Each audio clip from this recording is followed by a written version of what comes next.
নমস্কার। কবিতার ছন্দে ভালো মন্দে আমার এই ইউটিউব চ্যানেলে 40তম কবিতা আমি আপনাদের কাছে নিয়ে এসেছি। কবিতার বিষয়বস্তু হলো বন্ধুত্ব, তাই কবিতার নাম দিয়েছি বন্ধু যদি। বন্ধু যদি। আমি পাঠ করছি।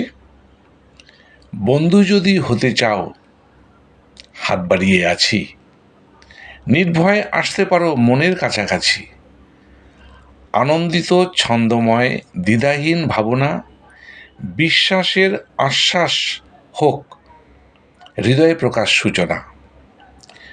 মনোবাসনা তৃপ্তি চিত্ত, মনের ইচ্ছা ক্ষণে থাকবো সদা পাশে, বন্ধু হয়ে মনের কোণে। বন্ধুর বয়স হোক না যেমন, মনের মিলন সন্তুষ্ট। যুব বৃদ্ধা তরুণ শিশুর আন্তরিকতাই যথেষ্ট।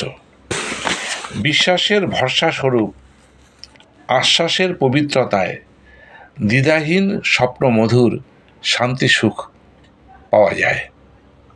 কবিতাটা আমি শেষ করলাম। আসলে বন্ধুত্বের তো কোনো বয়স নেই।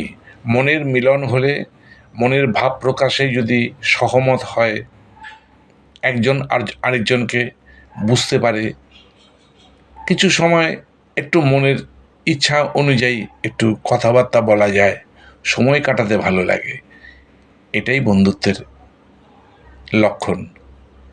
ঠিক আছে, রাখছি। নমস্কার।